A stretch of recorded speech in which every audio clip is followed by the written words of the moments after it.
For weeks now, dozens of Nigerian truckers have been stuck at this border crossing. It's the connection point between Niger and Benin. Soleimani has been here for more than 20 days.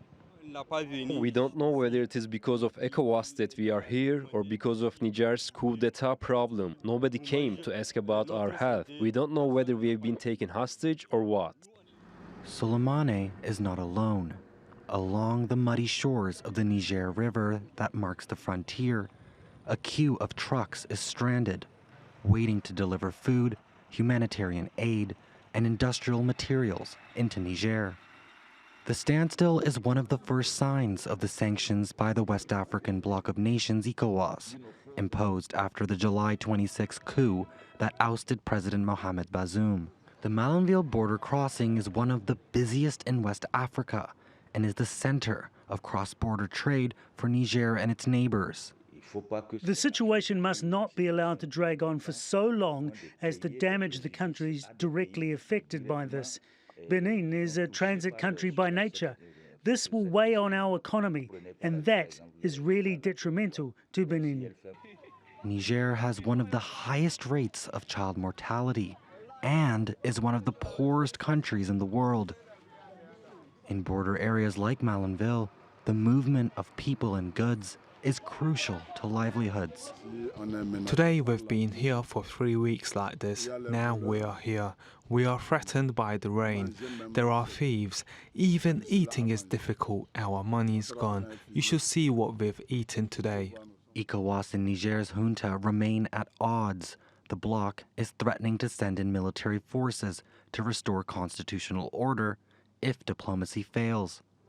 Some Nigerians seem willing to play the long game, setting up makeshift tents and cooking in the open. Maybe today it will open. It's with that hope that we are here. How long this impasse can be tolerated by ordinary Nigerians is as uncertain as whether ECOWAS's efforts to pressure Niger's new leaders will bear fruit. Mikail Malik, TRT World. Kabir Adamu joined us earlier from Nigeria. He's the Managing Director of Beacon Consulting, a security risk management and intelligence consulting company for countries in the Sahel region. A combination of the diplomatic effort by Algeria, by the Nigerian Prime Minister as well, and to an extent by some interest within Nigeria. The most recent one is a group of clerics who were on a second visit to Niger and did have a meeting with the junta administration, as it were. Now, sadly, all of that has not bared any fruit. And I think this is principally as a result of the reaction of the military junta in Niger.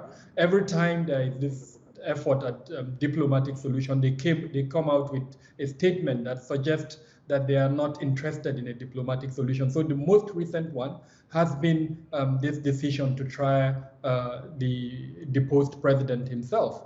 So again, ECOWAS is not very happy with this position.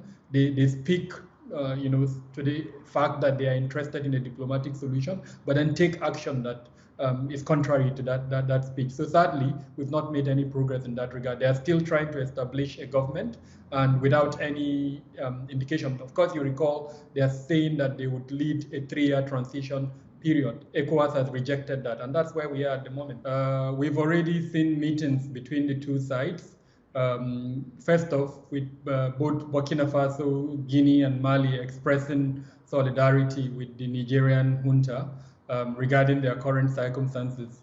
And then over the last few days, there were indications that they've actually deployed some military platforms, especially Air Force platforms, to support the Nigerian junta. So first off, it's an indication of this solidarity, and then secondly, a demonstration of the fact that if there is a military aggression, then there would be some form of capability from the both Guinean, Malian, as well as Burkina Bay military platforms. In the case of Nigeria, there has been a bolstering of troop presence in some border points, in particular in the northwest of Nigeria, in Sokoto. But it may be circumstantial. Almost all the ECOWAS countries do have internal security threats. and most of these are in their border areas with Niger.